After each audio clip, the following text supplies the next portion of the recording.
entuk duit oke, munggah pangkat, dadi opo-opo ning masyarakat, menang pilkada, menang pilpres, tidak pasti berarti rezeki, gitu ya.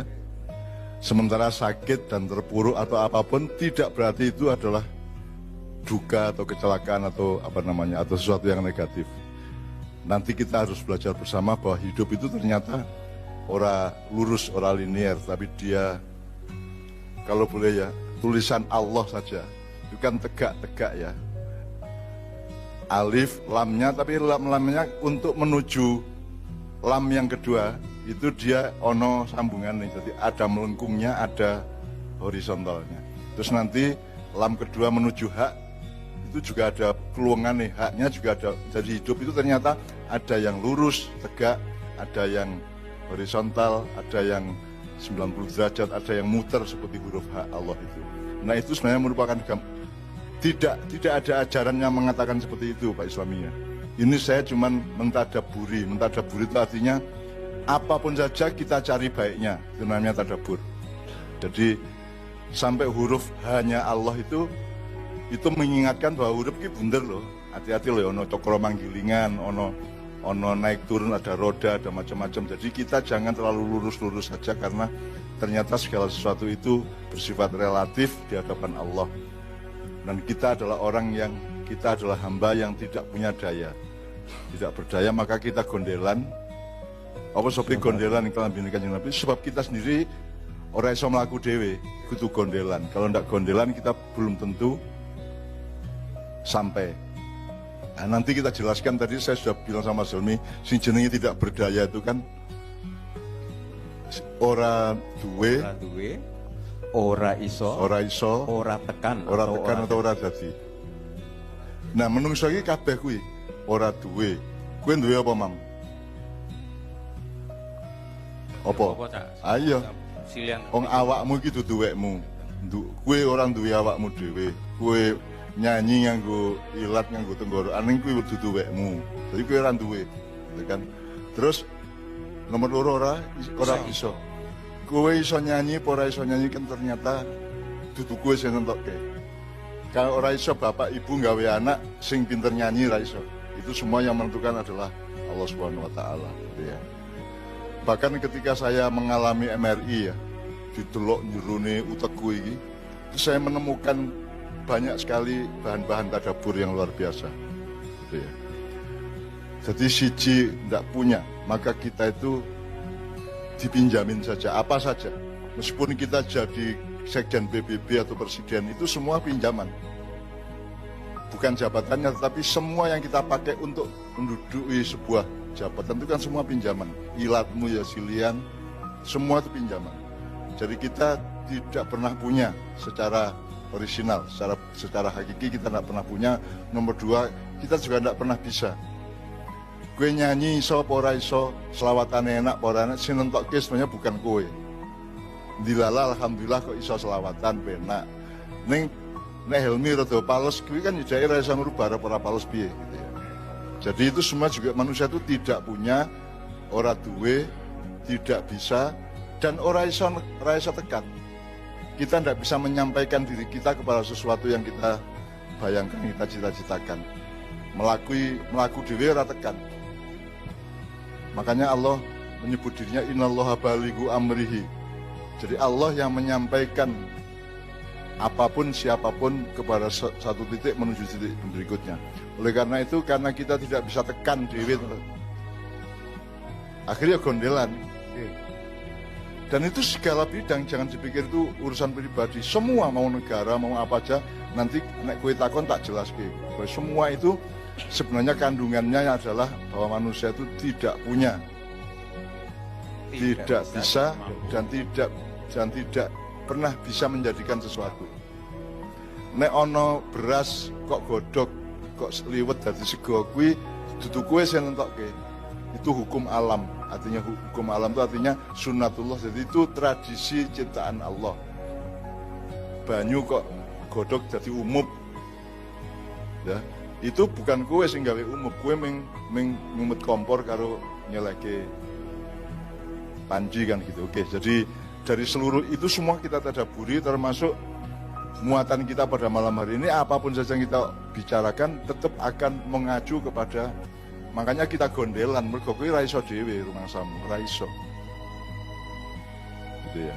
Jadi sekarang berikutnya tugasnya saya apa? Niki bro,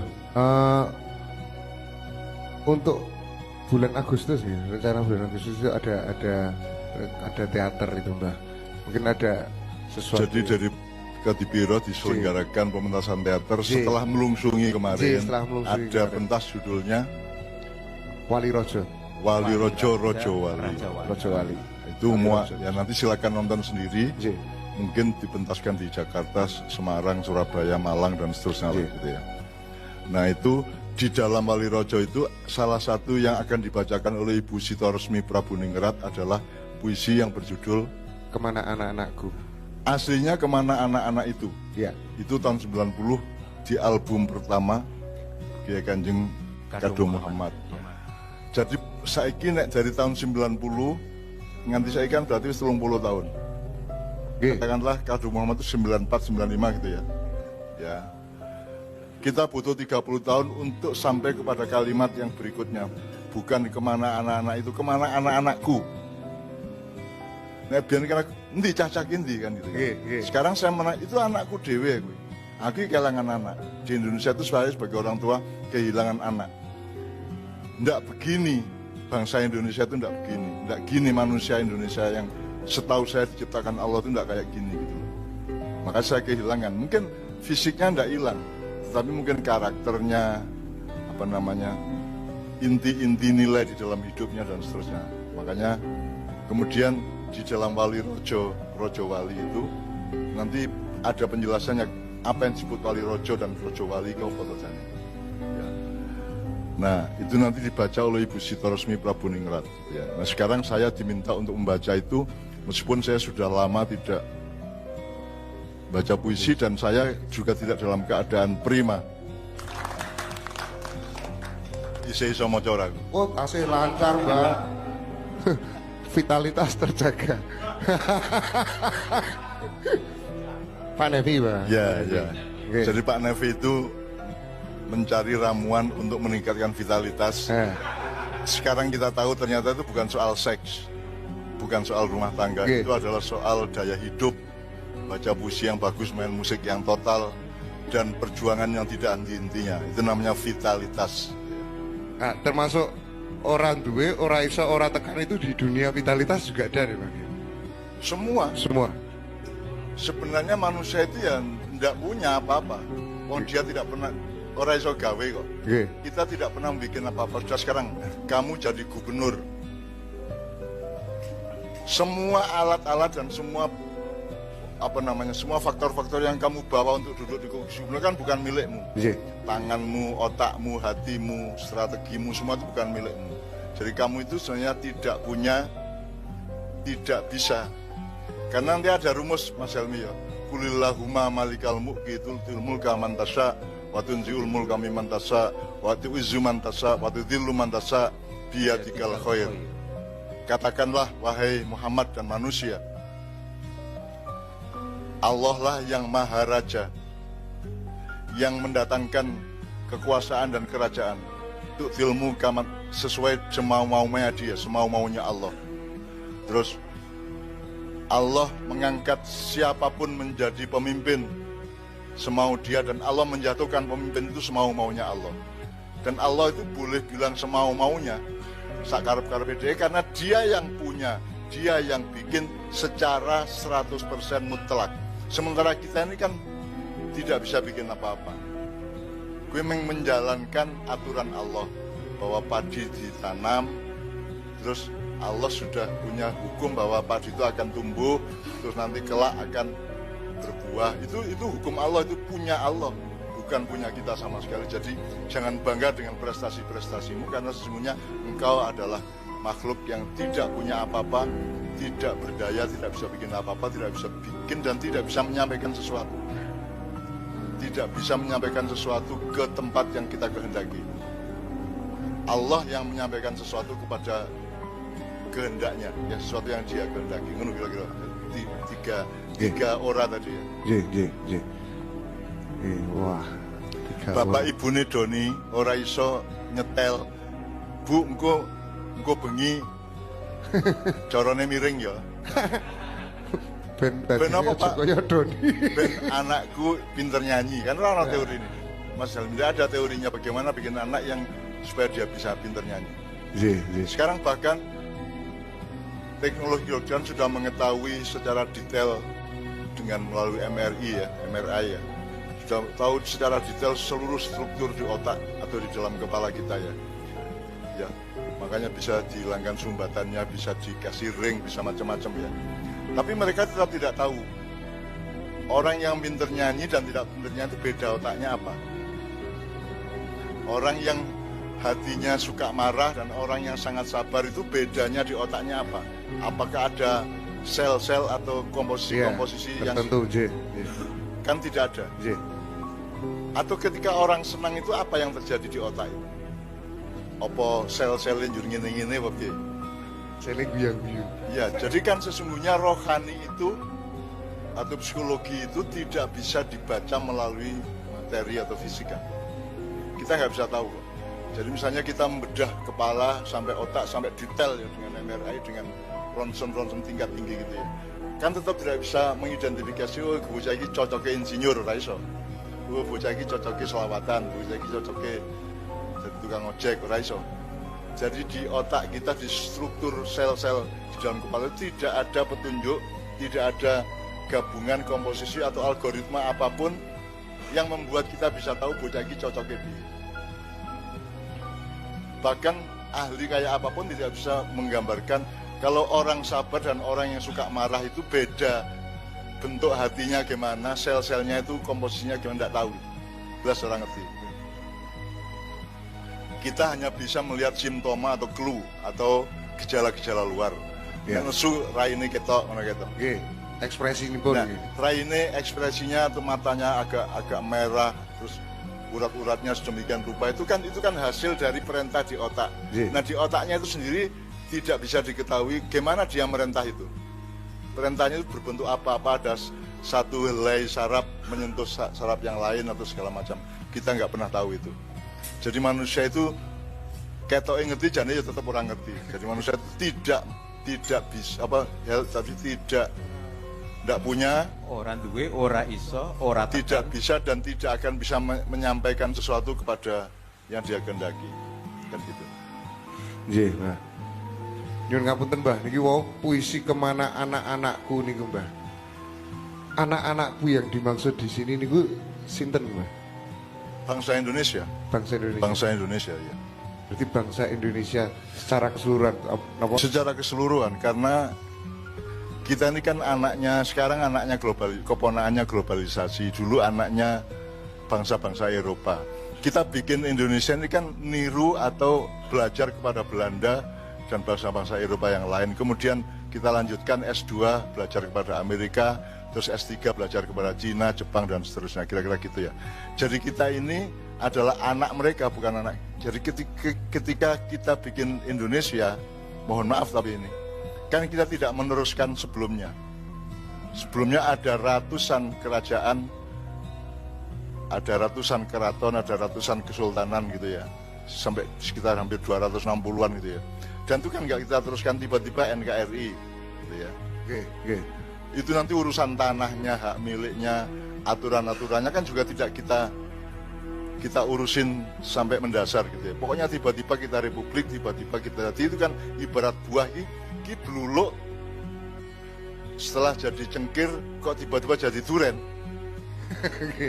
Ya.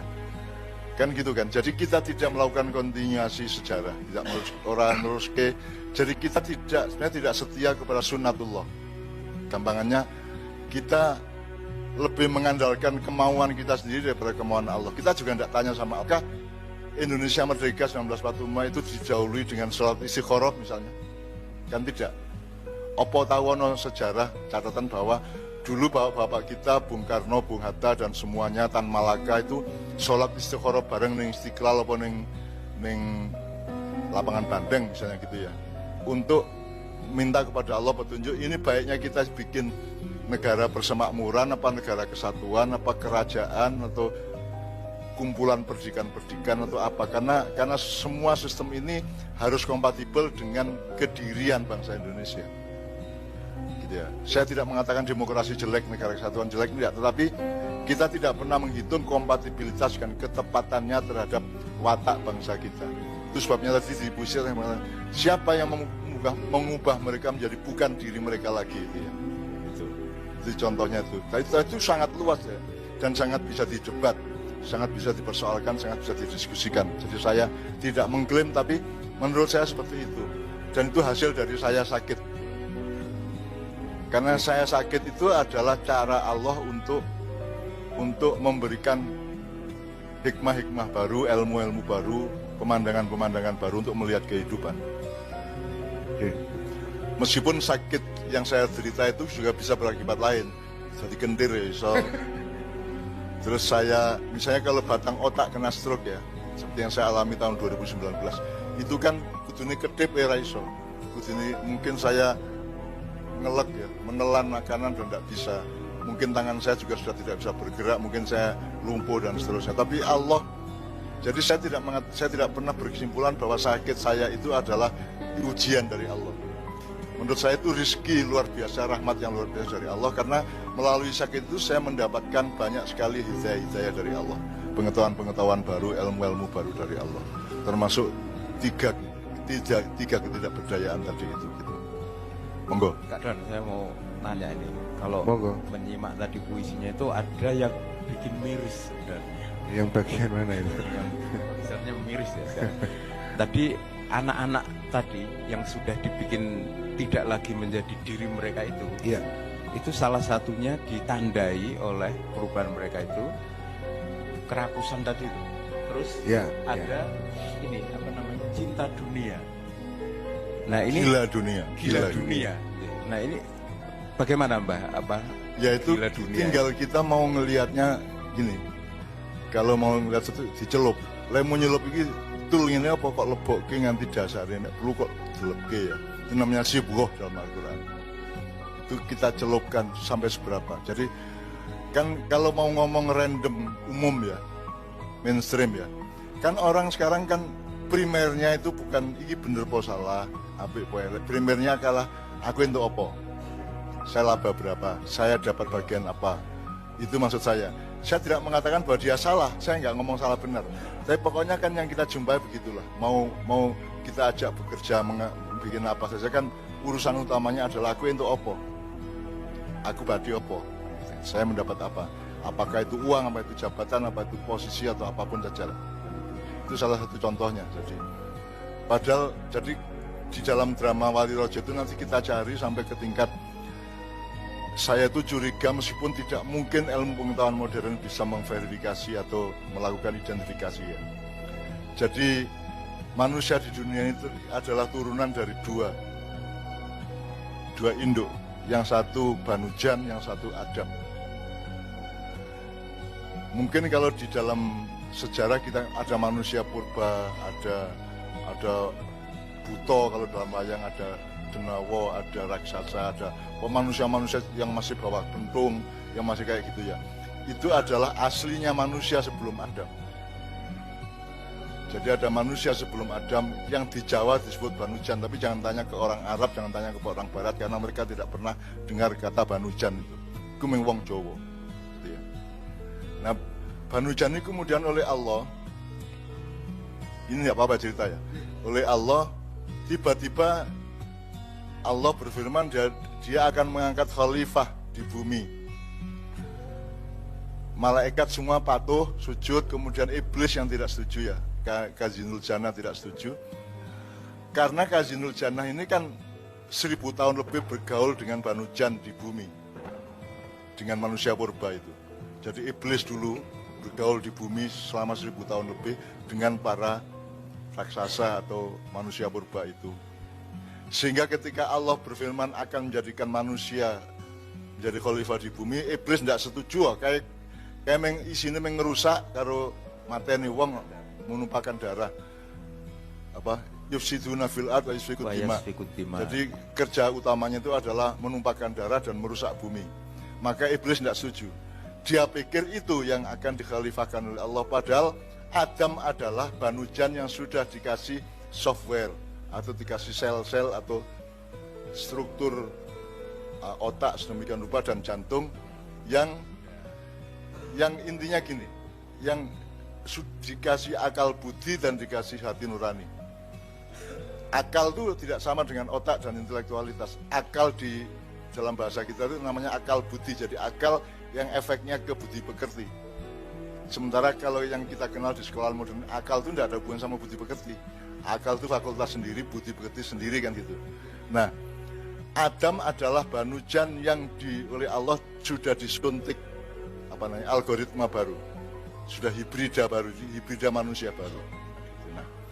Nah kemudian berlangsunglah sampai ke Dewata Cengkar, sampai ke Aji Soko, sampai ke Medang Kamulan, sampai ke Ratu Sima, sampai ke manusia-manusia zaman dahulu kala ya, yang kita sejarawan tidak mungkin melacaknya dan pasti mereka akan meremehkan apa yang saya omongkan karena mereka tidak tahu dan mereka tidak mungkin mencarinya gitu ya. Terus ini Adam yang mau dijadikan khalifah ini sama Allah sudah dikasih alatnya, yaitu akal budi dan hati nurani.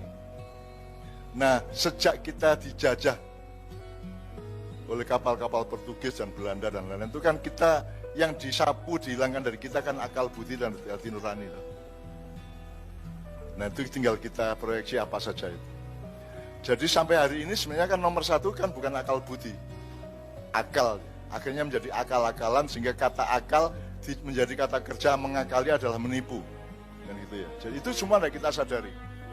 Jadi seharusnya kalau mau selamat masa depan manusia di dunia dan bangsa Indonesia itu harus ada ilmu pengetahuan, kedokteran dan